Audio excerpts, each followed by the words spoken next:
अरे भाई उन्हीं का डेटा है, वो अपने वेबसाइट से वही डेटा निकाल दें। मेरा डेटा थोड़ी है कि मैं साइन करूं, उनका डेटा है जो उसको अभी वो कंट्रोल करने की कोशिश कर रहा है, छुपाने की कोशिश कर रहा है, उसको हम निकाल देंगे। नोटिस का जवाब आप नहीं देंगे। अरे भाई उन्हीं का डेटा है, वो अपने वेबसाइट से वही डेटा निकाल दें। मेरा डेटा थोड़ी है कि मैं साइन करूं, उनका डेटा है। आप उठाइए अपना डेटा, हमने आपको ही दिया है, आप उसको अपने वेबसाइट में लगा दीजिए, पता लग जाएगा आपको।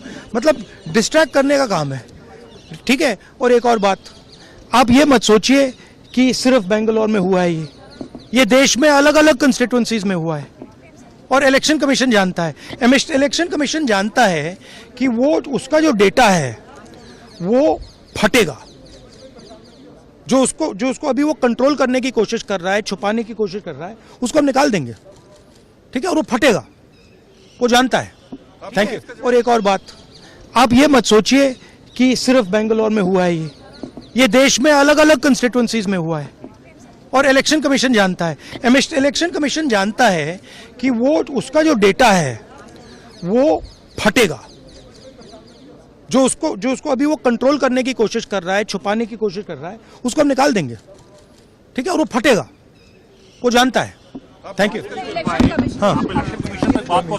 हाँ नहीं, देखिए हिंदुस्तान की डेमोक्रेसी की हालत देखिए।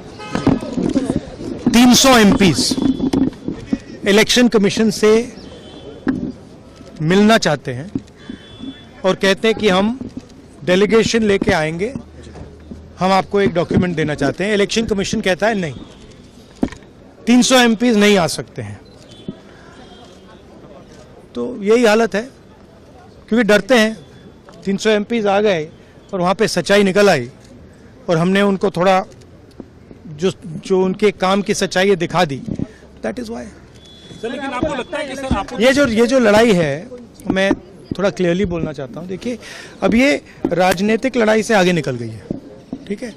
अब ये देश की जो आत्मा है, स्पिरिचुअल देश का जो आत्मा है, उसके लिए लड़ाई हो रही है। कॉन्स्टिट्यूशन की लड़ाई है। 1 मैन 1 वोट कॉन्स्टिट्यूशन का फाउंडेशन है। 1 मैन 1 वोट के बिना कॉन्स्टिट्यूशन का कोई मतलब नहीं है।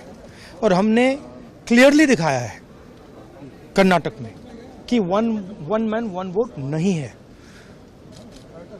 Multiple man multiple vote, 1 man multiple vote, सारा कुछ चल रहा है, ठीक है।